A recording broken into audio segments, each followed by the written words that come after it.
Assalamualaikum warahmatullahi wabarakatuh dan selamat pagi anak-anak Ibu. Ketemu lagi ya hari ini, tepatnya di hari Jumat tanggal 20 November. Hari ini live kita yang terakhir. Jadi di sini Ibu akan menyampaikan sedikit tambahan materi yang telah Ibu sampaikan sebelumnya. Jadi nanti tolong dipelajari materi yang Ibu sampaikan hari ini dan sebelumnya. Jadi untuk mempermudah kalian dalam melaksanakan ujian nantinya. Oke, langsung saja, tidak usah panjang lebar, kita langsung mulai. Oke, materinya masih sama mengenai pengolahan, hanya saja di sini ditambahkan. Jadi kalau yang awalnya pengolahan bahan pangan sereal, ya umbi dan kacang-kacangan saja, nah di sini kita akan mengolahnya menjadi produk makanan setengah jadi. Keanekaragaman sumber pangan yang potensial itu meliputi sumber karbohidrat, kemudian ada vitamin dan mineral yang merupakan sumber pangan lokal. Dengan bertambahnya penduduk yang ada di Indonesia itu, kebutuhan akan bahan pangan itu terus adanya peningkatan. Jadi bagaimana sih untuk mempertahankan mutu dan persediaan dari bahan pangan tersebut pada saat sampai dengan masa panennya. Nah, biasanya itu diperlukan teknik pengolahan dari bahan pangan yang benar. Itu ya, atau yang biasanya kita kenal dengan nama diversifikasi, yaitu adalah penganekaragaman. Jadi di mana dari satu produk olahan serealia itu dia diolah menjadi beberapa macam aneka olahan pangan. Kira seperti itu.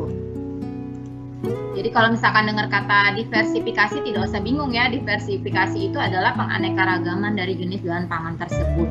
Nah, sekarang kita masuk kepada tujuan pengolahan pangan.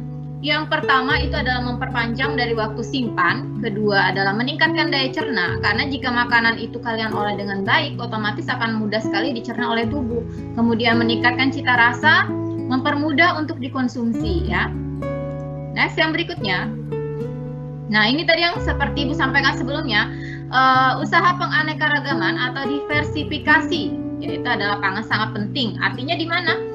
Sebagai usaha untuk mengatasi masalah ketergantungan pada satu bahan pangan. Jadi diversifikasi itu merupakan salah satu cara atau salah satu cara mengatasi masalah yang ada pada saat sekarang ini, yaitu ketergantungan pada satu bahan pangan saja. Nah, ini masih ada kaitannya dengan tugas sebelumnya yang telah Ibu berikan ya. Kemudian contohnya itu dengan mengolah produk pangan menjadi berbagai bentuk awetan yang mempunyai rasa khas, kemudian dia memiliki tahan lama, kemudian tidak perlu menunggu ketersediaan bahan pangan tersebut sampai masa panen berikutnya. Jadi itu maksud dari diversifikasi tadi. Kita masuk ke poin A, yaitu pengertiannya. Nah, di sini pengertian dari pengolahan bahan pangan itu apa? Pengolahan bahan pangan adalah suatu kegiatan merubah bahan pangan menjadi bahan setengah jadi dengan tujuan untuk meningkatkan kualitas dan memperpanjang masa simpan bahan pangan. Jadi di sini tujuannya sudah jelas ya, adalah meningkatkan kualitas, kemudian memperpanjang masa simpan sehingga dia bisa digunakan dalam waktu yang relatif lebih lama. Itu pengertian dari pengolahan bahan pangan. Kemudian yang berikutnya, ada lagi olahan pangan setengah jadi. Beda ya, pengolahan bahan pangan dengan olahan pangan setengah jadi itu berbeda. Jadi olahan pangan setengah jadi itu adalah mengolah bahan baku pangan dengan proses pengawetan. Oke, Ibu tekankan kembali. Olahan pangan setengah jadi itu dia adalah mengolah bahan baku pangan dengan proses pengawetan. Baik secara kimia, fisika, ataupun mikrobiologi menjadi aneka ragam olahan setengah jadi atau sebagai bahan baku pangan. Next, yang berikutnya, keuntungan bahan pangan yang diolah menjadi bahan pangan setengah jadi. Ada beberapa keuntungan. Nah, di sini akan Ibu jabarkan sedikit. Oke, yang pertama yaitu menjadi bahan baku yang fleksibel. Fleksibel maksudnya di sini dia bisa diolah menjadi apa saja, kemudian bisa diolah menjadi berbagai macam bentuk. Itu maksud dari fleksibel tadi ya. Kemudian dapat diperjualbelikan antar daerah. Kemudian dia juga bisa menjadi komoditas ekspor. Ketiga, aman dalam distribusi. 4, dapat dikemas lebih ringkas. 5, menghemat ruangan dalam penyimpanan. 6, tahan lama dan lebih kuat dari cuaca dingin atau panas. Biasanya seperti itu ya. Jadi itu merupakan keuntungan bahan pangan yang diolah menjadi bahan pangan setengah jadi.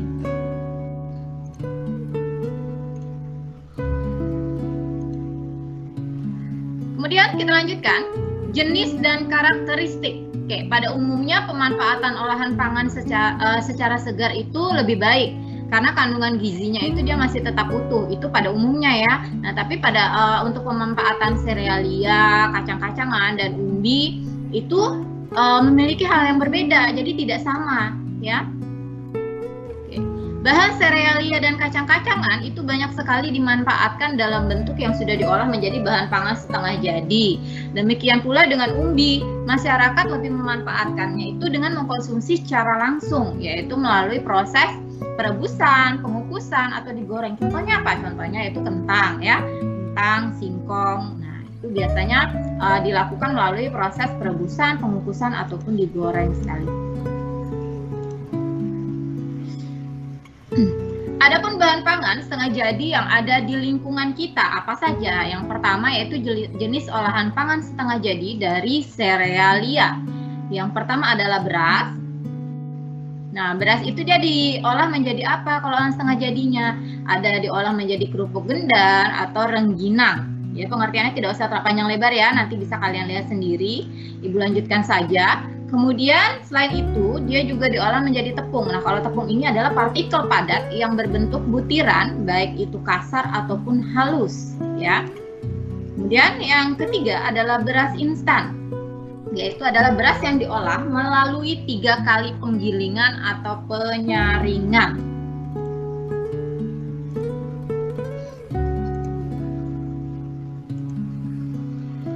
Kemudian yang berikutnya adalah jagung. Nah, kalau jagung itu biasanya dia diolah menjadi apa saja olahan setengah jadinya? Ada yang diolah menjadi jagung pipil, kemudian beras jagung, kemudian ada lagi tepung jagung. Jadi jagung pipil, beras jagung, dan tepung jagung.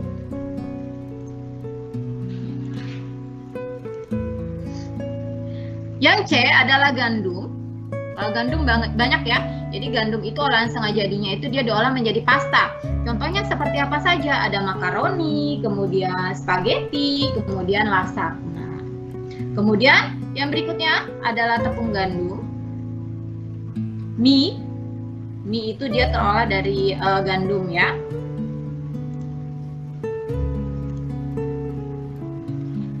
D adalah sorghum.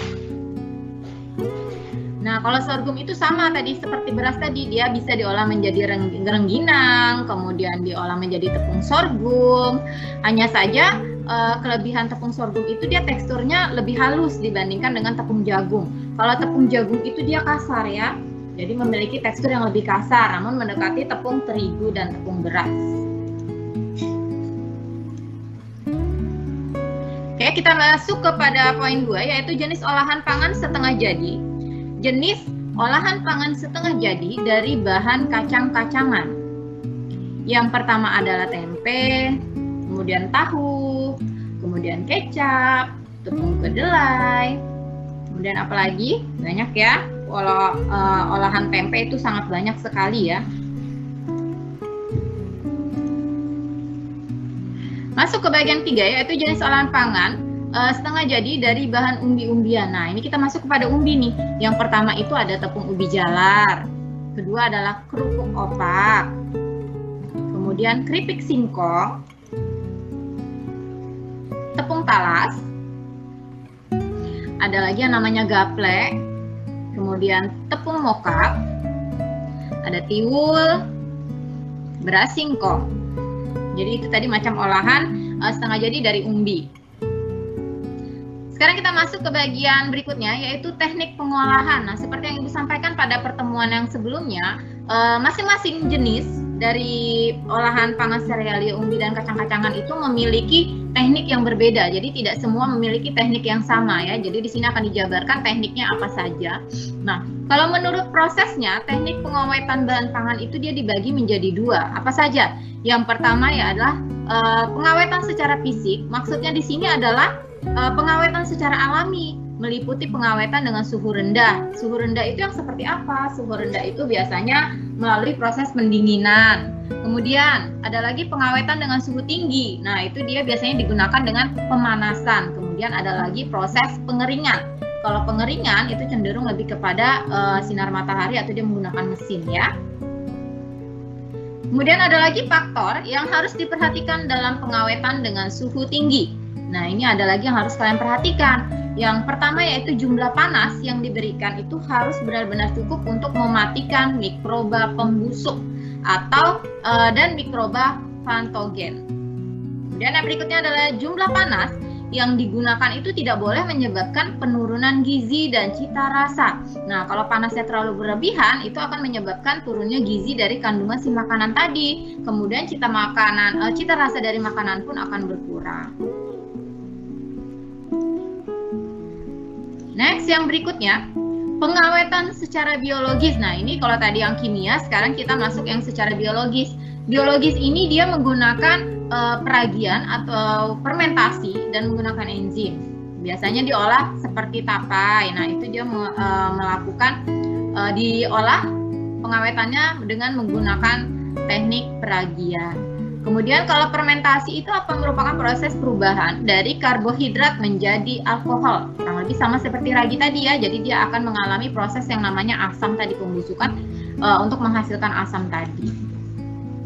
Kemudian enzim yaitu suatu katalisator biologis yang dihasilkan oleh sel-sel hidup dan dapat membantu mempercepat macam-macam reaksi biokimia. Itu untuk enzim. Kemudian ada lagi bakteri laktat. Nah, itu adalah bakteri kelompok mikroba dengan habitat dan lingkungannya itu sangat luas. Nah, mungkin itu saja yang dapat Ibu sampaikan pada kesempatan kali ini. Sebelumnya Ibu ingatkan kembali, mohon tugas-tugasnya yang masih kosong segera dikirimkan ya. Walaupun itu tidak ada di classroom, kalian bisa langsung japri ke Ibu, lengkapin tugas-tugasnya. Jika tidak, mohon maaf nilainya nanti akan tetap Ibu kosongkan seperti di rapot PTS kemarin. Oke? Kemudian untuk materi semesteran, silakan kalian pelajari materi kerajinan pada saat mid semester, kemudian dan kerajinan dan pengolahan sampai yang dengan materi hari ini Ibu sampaikan ya. Jadi untuk yang setengah jadi kan hanya sedikit saja tadi yang dapat Ibu sampaikan. Untuk pengolahan yang setengah jadi silakan kalian pelajari mulai dari kerajinan dan pengolahan. Jadi materi itu nanti yang akan keluar pada saat kalian penilaian akhir semester ganjil. Silakan kalian pelajari dari materi yang Ibu bagikan di classroom ataupun buku yang kalian dapat dari perpustakaan. Oke? Untuk informasi tambahan, untuk minggu depan itu tidak ada live untuk mapel prakarya. Jadi kalian silakan fokus untuk mengerjakan tugas-tugas, melengkapi dan belajar untuk ujian nantinya. Mungkin itu saja yang dapat Ibu sampaikan. Akhir kata, wassalamualaikum warahmatullahi wabarakatuh.